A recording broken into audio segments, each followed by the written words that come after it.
그가 다시 정신을 차렸을 때는 날이 어두워져 있었다. 배가 너무 고파 몸 옆에 있는 독수리를 집어들고 깨물었다. 독수리 고기를 입에 넣자 향기가 진동했으며 맛이 상당히 좋았다. 그는 자기 손에 들려있는 독수리 고기를 살펴보고는 자신도 모르게 멍해졌다. 그는 분명히 면모금의 피를 빨고 바로 잠이 들었는데 누가 그를 위해 구워놓았던 것이다. 그는 크게 외치고 울부짖은 후라 마음이 많이 가라앉아 있었다. 이때는 마음이 매우 평온하고 상쾌했다. 수대의 무덤은 이미 깨끗하게 정리되어 있었고 동굴을 쳐다보니 수생이 바위 뒤에 엎드려 달콤하게 잠을 자고 있는 것이 보였다. 저구는 내심 생각했다. 그녀도 며칠을 굶어서 몹시 배가 고플 텐데. 이 독수리 고기를 구운 다음 통째로 나에게 다 건네주고 자기는 한 점의 살도 먹지 않았구나. 제가 뭔데 좋은 사람인 척하는 거야? 쳇, 계속 나를 얕보아서 그럴 거야. 내가 나를 얕본다면 나도 너를 얕보지 않을 수 없다. 조금 시간이 지나자 다시 생각이 바뀌었다. 그녀가 나에게 독수리 고기를 구워준 것을 보면 나를 그리 업신여기지 않는 것 같구나. 그녀를 굶겨 죽인다면 그것도 안 될 일이야. 그래서 그는 땅바닥에 드러누워 꼼짝도 않고 죽은 척하고 있었다. 1시간도 안 되는 사이에 그는 4마리의 독수리를 때려잡았고 그중 2마리를 수생에게 던져주었다. 수생은 이쪽으로 오더니 나머지 2마리도 가지고 가서는 먼저 털을 벗기고 깨끗이 다듬더니 함께 구웠다. 그리고 아무 소리도 없이 익힌 독수리 2마리를 그에게 가져다 주었다. 눈 쌓인 계곡에는 독수리들이 적지 않았고 또 멍청하기 짝이 없어 매일 동료들이 죽음을 당하는데도 불구하고 같은 짓을 계속하고 있었다. 저군의 내력은 날이 갈수록 증가하였고 장력도 강해져서 이제 죽은 척하지 않아도 나뭇가지에 쉬고 있거나 몸 옆으로 낮게 날아가는 새를 한 번의 장풍으로 잡을 수 있게 되었다. 눈 쌓인 계곡에는 어느 날 기러기가 나타났는데 몹시 통통해서 저군과 수생이 하루하루를 보내는데 큰 도움을 주었다. 저군은 손가락을 꼽아보니 어느덧 12월이 지난 것 같았다. 설곡은 열흘이나 여드레에 한 번씩 큰 눈이 왔고 밤낮으로 매서운 바람이 불었다. 수생은 뗄나무를 줍고 쇠고기를 굽는 것 이외에는 언제나 동굴 속에서 지냈다. 저구는 끝내 그녀와 한마디 말도 나누지 않았고 동굴 속으로도 한 발짝도 들이지 않았다. 어느 날 밤새도록 눈이 내린 다음 날 아침 저군이 눈을 떠보니 몸에 따뜻한 느낌이 들었다. 고개를 들어 바라보니 자기 몸 위에 시커먼 물건이 놓여 있었다. 그는 깜짝 놀라서 그 시커먼 물체를 들어보니 그것은 괴상하고 기이한 옷이었다. 이 옷은 새털을 하나하나 이어서 만든 것으로 검은 것은 독수리의 털이요, 하얀 것은 기러기의 털이었다. 옷의 길이는 무릎까지 내려왔고 몇 천, 몇만 개의 새털로 만들어졌는지 그 수는 헤아릴 수 없었다. 저구는 이 새 깃털로 만든 옷을 보고 갑자기 얼굴이 붉어졌다. 수생이 온갖 노력을 다해서 수천, 수만 개의 새털을 엮어서 만든 것임을 알 수 있었기 때문이다. 하물며 계곡에는 바늘과 가위 같은 도구도 없었기에 이 옷에 들인 수생의 노력을 짐작할 수 있었다. 그는 손을 내밀어 옷의 깃털을 만져보니 깃털 하나마다 가느다란 구멍이 뚫려 있었다. 그것은 머리에 꽂고 있던 큰 비녀를 바위에 갈아서 가느다랗게 만든 것으로 뚫은 것이었다. 구멍을 이어서 엮은 것은 다망색의 가느다란 실이었는데 수생이 입고 있던 노란색 옷을 풀어서 엮어 만든 것이었다. 헤헤, 여자들은 참으로 이상하구나. 이것을 만들려면 피곤하고 번거로웠을 텐데. 갑자기 몇 년 전 형주성의 만진산의 집에서 있었던 전경이 떠올랐다. 그날 저녁 그가 만문의 8제자에게 공격을 받고 눈이 시퍼렇게 멍들도록 맞았고 새로 사입은 옷이 여러 군데 찢어져 있었는데 삼의 척방이 바늘과 실을 들고 자기의 옷을 꿰매어 주었던 것이다. 그의 뇌리 속에는 분명하게 그날의 전경이 떠올랐다.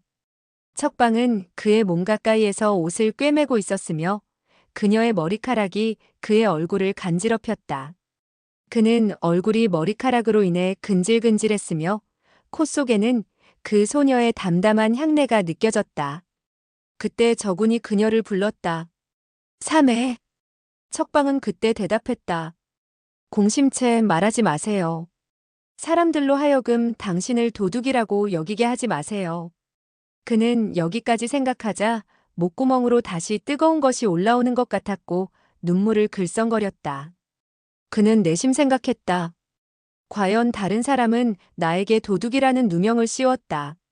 그러나 과연 사매가 옷을 꿰매어주고 있을 때 내가 말을 해서 이 꼴이 되었단 말인가? 그러나 이 수년 동안 말할 수 없는 고초와 풍파를 겪은 그였기에 그런 미신 같은 말은 믿지를 않았다. 허허 사람들이 마음을 먹고 나를 해치려고 했는데 내가 설령 복을 타고났다 해도 똑같이 능욕을 당했을 것이다. 사매는 그때 나에게 진정으로 대했었다. 그러나 그 만시성을 가진 자는 큰 부호이고 만규 그놈은 나보다 멋진 놈이니 더 무슨 할 말이 있겠는가? 그러나 그날 몸에 깊은 상처를 받아 그녀의 집에 숨어 있을 때 그녀는 자기의 남편에게 일러 바치고 나를 잡아 관가에 넘겨 상을 받으려 했지. 그것은 정말 용서할 수 없는 일이야. 하하, 그는 갑자기 미친 듯이 웃기 시작했다. 깃털로 만든 옷을 가지고 동굴 앞에 오더니 땅바닥에 내동댕이 치면서 그 위에 발을 딛고 몇 번 짓이기며 말했다. 나는 악독한 중놈인데 어찌 아가씨가 만든 옷을 입을 수 있겠소. 그리고 옷을 발로 차 동굴 속으로 밀어 넣었다. 그리고 몸을 돌려 미친 듯 웃으면서 사라졌다. 수생은 한 달 남짓 소비해서 겨우 이 깃털옷을 만들었다. 그녀는 저군이 아버지의 시체를 잘 보살펴 주었고 절대 자기에게 무례하지 않았으며 며칠 동안 그가 잡아온 쇠고기로 생명을 이어나갔기 때문에 그 옷을 만들었다. 또 그가 밤낮 동굴 밖에서 차가운 추위 때문에 고생을 하고 있자 마음속으로 안쓰럽다는 생각이 들어 그에게 작은아마 도움을 주려고 했던 것이다. 그러나 저군은 좋게 받아주지 못하고 오히려 옷을 발길로 차 동굴 속에 쳐넣었으며 그에게 모욕을 주고 말았다. 그녀는 부끄럽고 화가 나서 닥치는 대로 그 옷을 마구 찢어대며 울분을 참지 못하고 눈물을 깃털옷 위에 떨어뜨렸다. 그녀는 저군이 몸을 돌려 미친 듯 웃고 있을 때 그의 가슴과 옷이 눈물로 젖고 있다는 것을 깨닫지 못하고 있었다. 그의 눈물은 자기의 팔자가 너무 기구하고 슬퍼서 흘린 눈물이었고 사매의 매정함이 야속해서였다. 점심때가 되자 저군은 까치 4마리를 잡아서 동굴 안에 던졌다. 수생은 여전히 그것을 구워서 반절을 저군에게 돌려주었다. 두 사람은 한마디도 하지 않았다. 눈빛조차 마주치지 않았다. 저군과 수생이 멀리 떨어져 앉아서 쇠고기를 먹고 있는데 누군가 눈을 받는 소리가 들려왔다. 둘이 고개를 돌려보니 화철간이 오른손에 한 자루의 장검을 들고 다가오고 있었다. 저군과 수생은 동시에 일어났다. 수생은 급히 동굴 속에 들어가 혈도를 가지고 와 잠시 주저하더니 저군에게 던져주면서 외쳤다. 받으세요. 저군은 손을 내밀어 칼을 받으면서도 마음속으로 멈칫했다.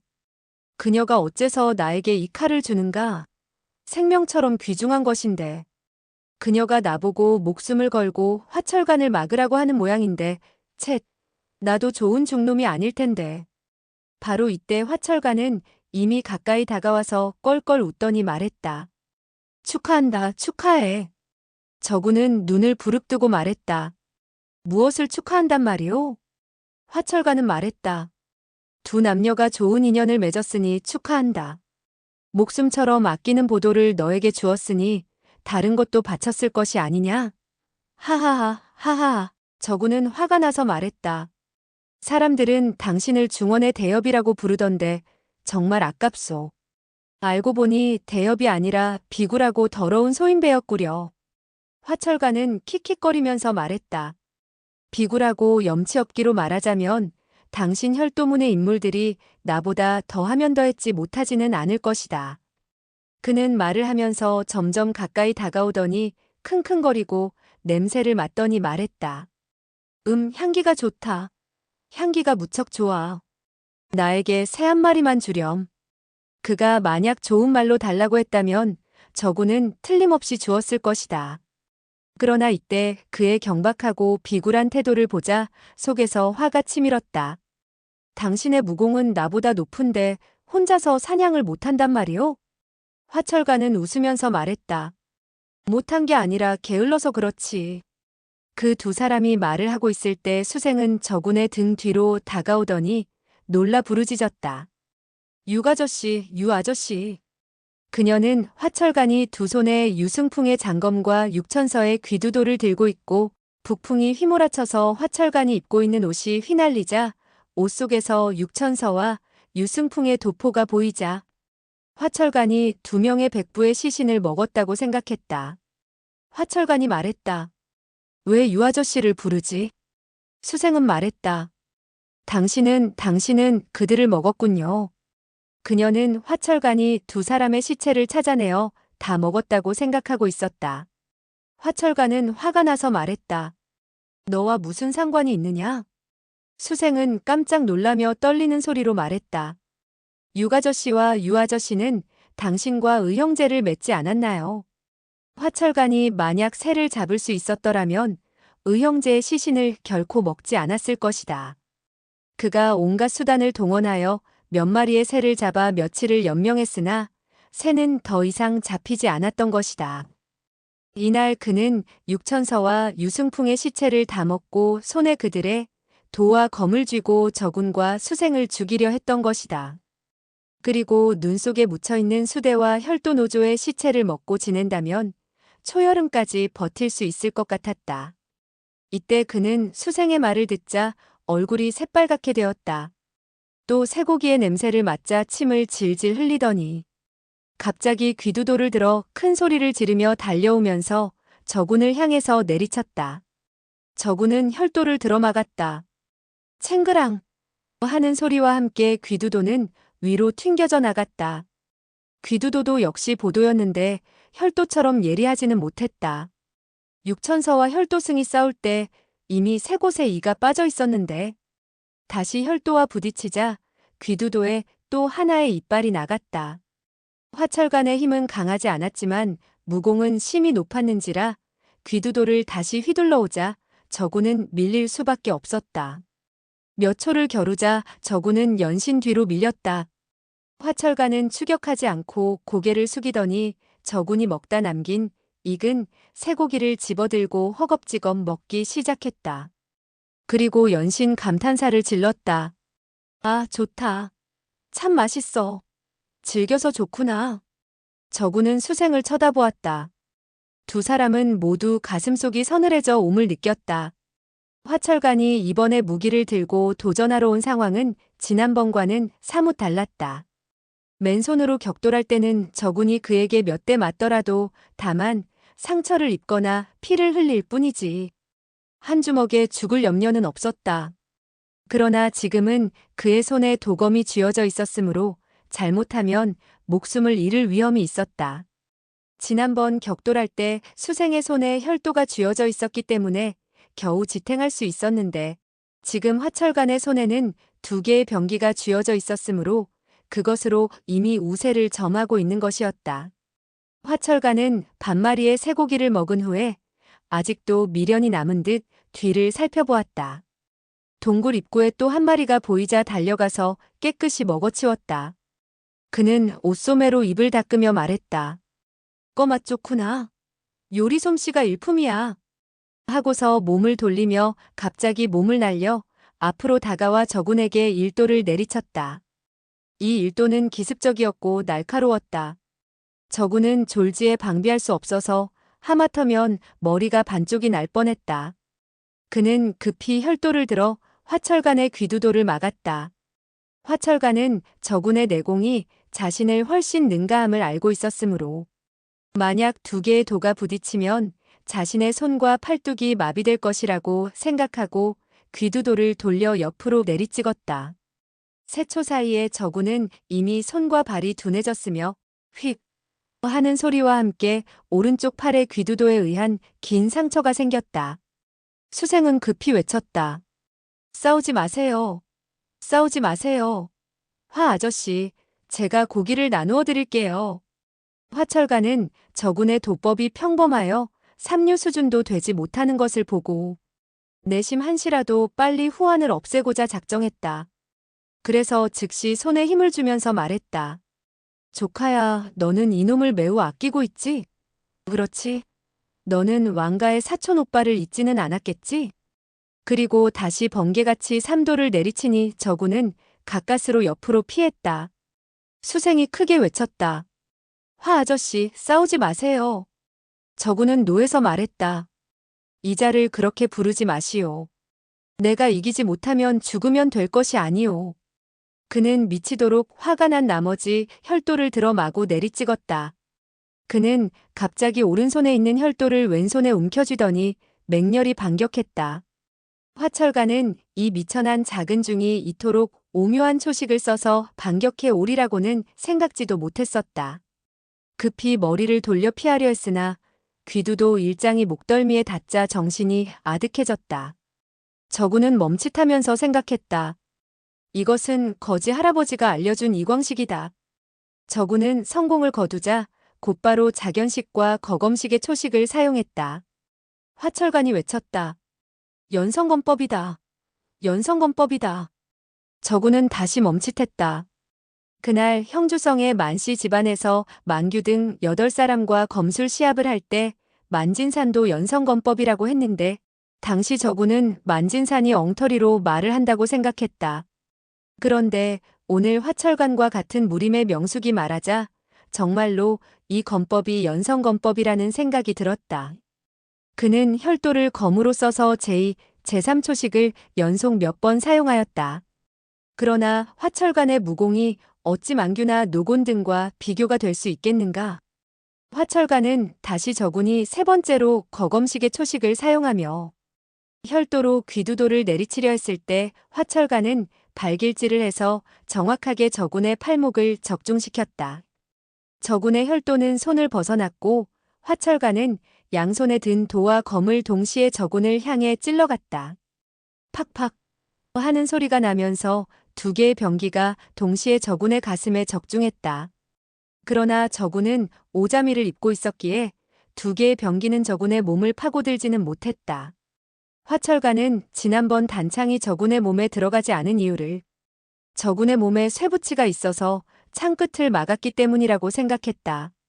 그는 이번에는 그런 요행이 없으리라고 생각했는데 도검은 역시 저군의 몸에 파고들지를 못했고 저군은 양주먹을 휘두르며 반격을 시도하고 있었다. 화철관은 외쳤다. 귀신이다. 귀신이다. 그는 등골이 오싹해졌다. 육형님과 유승풍이 내가 자기들 시체를 먹었다고 나를 괴롭히는 것이 아닐까? 그는 온몸에 식은땀이 흐르는 것을 느끼고 뒤로 몇 발짝 물러섰다. 저군과 수생은 이 기회를 틈타서 재빨리 동굴 안으로 뛰어들어갔다. 둘은 다시 저번에 쌓아놓았던 돌멩이로 동굴의 입구를 막았다. 두 사람은 죽음에서 살아나오자 마음이 두근거렸다. 화철관이 외쳤다. 나와라. 이 자라 같은 놈아. 동굴 속에서 평생을 숨어 있을 수 있겠느냐? 너희들은 그 동굴에서 새를 잡아먹으려고 하느냐? 하하, 그는 큰 소리로 웃고 있었지만 감히 수대의 무덤을 파헤치고 시체를 끌어내려 하지는 않았다. 수생과 저구는 서로 쳐다보며 생각했다. 이자의 말은 일리가 있다. 우리는 동굴에서 무엇을 먹고 살까? 나가면 저놈에게 죽을 텐데. 어쩌면 좋단 말인가? 화철관이 만약 돌덩이를 옮기고 동굴 속으로 들어온다면 두 사람은 무기가 없으니 수비하기가 어려웠다. 이때 화철관은 도검이 저군의 몸을 꿰뚫지 못하자 내심 두려운 생각에 함부로 동굴 안으로 들어오려 하지 않았다.